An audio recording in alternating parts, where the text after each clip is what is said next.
नमस्कार मित्रों, मैं कृष्णा कुमार स्वागत करता हूं अपने YouTube चैनल धरती और इंसान में। आज हम एक छोटी सी वीडियो बना रहे हैं और ये वीडियो उन लोगों के लिए जो मतदान दल के रूप में प्रतिनियुक्त हुए हैं, चाहे वो पीठासीन पदाधिकारी हैं, P1 है, P2 हैं, P3 हैं, उनके लिए काफ़ी मददगार साबित होने वाला है। इस वीडियो को ज़रूर आप अंत तक ज़रूर देखें, आपको काफ़ी हेल्प करेगा, काफ़ी मदद करेगा। कुछ ऐसे अनुभव मैं यहाँ पर आपके साथ में शेयर करने वाला हूँ जिसको प्रैक्टिकली 13 मई के चुनाव में मैंने अनुभव किया। और साथ में झारखंड के मुख्य चुनाव आयुक्त के रवि कुमार का दिशा निर्देश, और वो वैसा दिशा निर्देश जो 13 मई के चुनाव में वेब कैमरा के द्वारा मॉनिटरिंग करते हुए उन्होंने पाया कि कुछ खामियां हैं, जिसके आधार पर सारे झारखंड के ALMT का एक उनका शॉर्ट ब्रीफिंग भी हुआ था कि पोलिंग पर्सनल जो जा रहे हैं मतदान कराने के लिए इन गलतियों को ना करें, इस प्रकार से वो काम करें। कुछ बिंदुओं को ऊपर उन्होंने ध्यान आकृष्ट कराया है, उस संबंध में भी मैं बात कर रहा हूं और अपने अनुभव भी शेयर करूंगा कि किस प्रकार स्पीड अप कर करके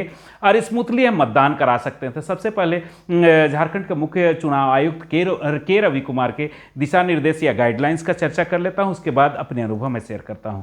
सबसे पहले उन्होंने कहा कि पोलिंग जो बूथ है वहाँ पर पुलिस पर्सनल किसी भी प्रकार में बूथ के अंदर नहीं आना चाहिए।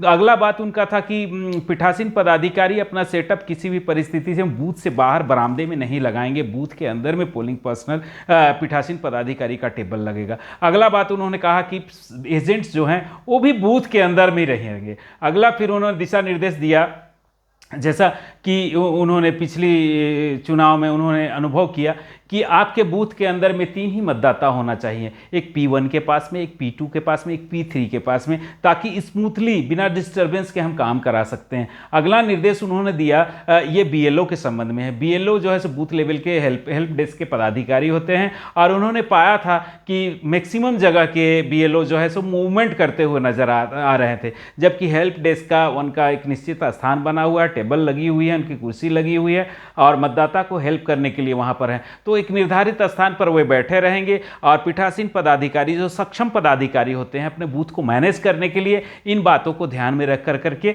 चुनाव का जो मैनेजमेंट करेंगे। अगली बात उन्होंने बताई कि वोटर हेल्प करने के लिए जो चार्ट मिला है, 4 चार्ट हम लोग को मिलते हैं, सारे पोलिंग पार्टी को मिलता है, हर बूथ को मिलता है, उसको एक जगह 1 बाय 1 करके लगाना है। और पहला जो पोस्टर है वोटर हेल्पलाइन का पोस्टर, पहला पोस्टर है, उसमें प्रिजाइडिंग साहब का कुछ एंट्रीज भी है, कुछ सूचनाएं भी उसमें दर्शानी है, उस सूचना भी हम दर्शा देंगे। अगली चीज़ जो उन्होंने बताई कि 200 मीटर का दायरा, 200 मीटर का दायरा को हम लोग देख लेंगे और 200 मीटर के दायरे में देख लेंगे किसी तरह का कोई उम्मीदवार का पक्ष पोषण करते हुए किसी तरह का कोई भी चुनाव प्रचार का सामग्री नहीं लगा हो। और 200 मीटर के बाद में उम्मीदवार जो अपना हेल्प डेस्क करने के लिए जो अपना बूथ लगाते हैं वो बूथ लगाएंगे, 10 बाई 10 का टेंट लगा सकते हैं। ऐसा नहीं कि कोई आलीशान बहुत बड़ा सा टेंट लगा दिया, वहाँ भव्य पार्टी का आयोजन हो रहा है तो ECI का गाइडलाइन का उल्लंघन हो रहा है। तो इन बातों की ओर हमारे झारखंड के मुख्य चुनाव आयुक्त के रवि कुमार ने स्पष्ट दिशा निर्देश दिया है कि सारे पोलिंग पार्टी जो जाएंगे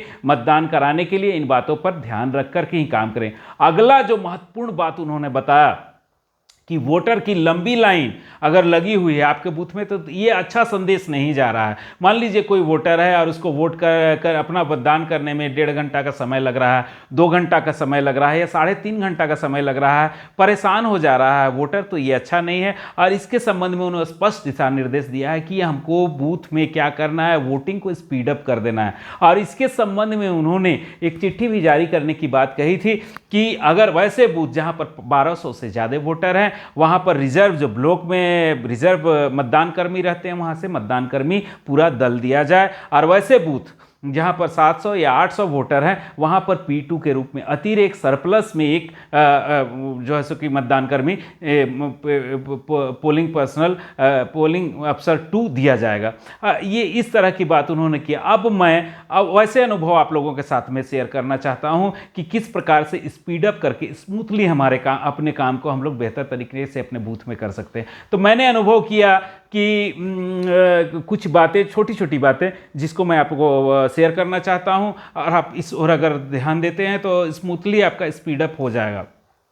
इससे पहले के चुनाव में क्या था कि हम लोग को काउंटर फाइल की तरफ में एक 1 to 100, 100 1 to 200, 200 1 to 300 इस तरह से हम लोग को मतदाता पर्ची मिलता था अलग अलग करके। लेकिन इस बार क्या है, एक पेज में हमको मतदाता पर्ची मिल रहा है और ये मोटा पेज है, ठीक है, और उसको हमको फाड़ना पड़ता पर स्केल लगा करके अलग अलग करना पड़ रहा है और इसमें काफ़ी टाइम लग रहा है। हर बूथ में मैंने देखा कि वहाँ पर या तो पीठासीन पदाधिकारी या P2 जो है सो कि मतदाता पर्ची को अलग अलग कर रहे हैं, एक एक कर रहे हैं स्केल लगा के। अगर इस काम को हम पूर्व रात्रि में अगर कर लें कि 50-50 का फाड़ फाड़ के बंडल हम बना लें, नंबरिंग उनका कर ले, शॉर्ट साइन जैसा कि हमको निर्देश है कि P2 का शॉर्ट साइन हर मतदाता पर्ची में होना है, साइन कर लें, नंबरिंग कर लें और 50-50 का बंडल बना के अपना टेबल में रख लें, तो क्या हो जाएगा, अगले दिन हमारा काम ईजी हो जाएगा, ईजिली हम अपना काम कर सकते हैं। दूसरा एक महत्वपूर्ण बिंदु जिसको अभी तक आप लोगों ने जो भी चुनाव कराया होगा इसको महसूस किया होगा कि वोटर कंफ्यूज रहते हैं कि ईवीएम में उनको कहां मतदान करना है, और इसका स्पष्ट साक्ष्य मैंने बुंडू में बूथ नंबर 17 में देखा कि एक वोटर आता है। मैं उसी समय सीओ साहब के साथ में बूथ विजिट करने के लिए गया था और वहां पर मैंने देखा कि एक वोटर आता है, वोटिंग कंपार्टमेंट जाता है, वोटिंग कंपार्टमेंट से बाहर निकलता है, P3 चिल्लाते हैं कि आपका वोट नहीं हुआ है, फिर से आप जाइए वोट करने के लिए। पुनः वो वोटर जाता है, फिर निकलता है वोट करके, पुनः P3 चिल्लाते हैं कि आपका वोट नहीं हुआ है। और इस सिचुएशन में आप क्या देख रहे हैं कि वोटर जो कंफ्यूज्ड है कि वहाँ पर किस प्रकार से उसको मतदान करना है। और मैं कहता हूँ मित्रों कि इस संबंध में कि मैक्सिमम इवन 60% वोटर कंफ्यूज्ड रहते हैं ईवीएम को लेकर के। क्या है कि थोड़ा शर्म हो या झिझक हो जिसके चलते आपसे बात नहीं करते हैं, लेकिन वो कंफ्यूज रहते हैं कि कहाँ पर उनको कैसे वोट करना है। तो यहाँ पर कैसे हम लोग बूथ मैनेज करेंगे ये देख लेते हैं। तो सबसे पहले चीज़ हम अपना झोला में झांकेंगे, जो ईवीएम जो सामग्री हमें मिली है वहाँ पर एक हमें बहुत ही हेल्पफुल चार्ट मिला है। बैलेट यूनिट का प्रतिरूप हमको मिला है, एक मॉडल, हूबहू मॉडल मिला हुआ है जो कि वहाँ कन्फ्यूज वोटर को मदद करने के लिए काफ़ी हेल्पफुल है। तो इस परिस्थिति में मैंने बुंडू में देखा, उसके बाद मैं पीठासीन पदाधिकारी से कहा कि आपके पास जो चार्ट मिला है, चार्ट पेपर मिला है बैलेट यूनिट का, कहाँ रखे हैं। तो उन्होंने यहाँ पर वो कंफ्यूज थे कि कहाँ पर उसको बताया जाए, यहाँ लास्टली हमको उनका झोला से इसको निकालना पड़ा। झोला से निकाल करके हम वहाँ पर देखे कि झोला में रखा हुआ था। फिर मैंने उसे लिया और उस जो कंफ्यूज्ड वोटर था उसके पास मैं गया और कंफ्यूज्ड वोटर को जाके दिखाया उसका प्रतिरूप को और बताया कि ये नीली बटन आपको दबा दी है। अगली बार वो वोटर गया, P3 का बैलेट तो ऑलरेडी इशू था और स्मूथली वो वोट करके आसानी से निकल गया। तो क्या है कि हम उसका प्रतिरूप, जो BU का प्रतिरूप मॉडल जो मिला हो, उसका हम यूज़ करते ही नहीं हैं। और इस परिस्थिति में वोटर जो कंफ्यूज रहता है तो काफ़ी समय आपसे लेगा, आपका बूथ में लेगा। अगर P1, P2, P3 स्मूथली अपना सारा ड्यूटी को कर रहे हैं तो वोटर आपका टाइम ले सकता है। और इसको मैनेज करना भी बूथ स्मूथ वोटिंग या टाइम मैनेजमेंट का बहुत बड़ा चीज़ है। तो इस परिस्थिति हम क्या कर सकते हैं कि जो डमी मिला हुआ है, जो मॉडल मिला हुआ है BU को, इसको हम P3 के टेबल में रख सकते हैं, प्रिजाइडिंग का टेबल में रख सकते हैं। पीठासीन पदाधिकारी बिजी हैं, P3 भी बिजी हैं, इनका डिस्टर्बेंस लग रहा है तो वॉलंटियर आपके पास में रखे हैं। यूथ हैं, काफ़ी एनर्जेटिक हैं, आप उनका यूज़ कर सकते हैं।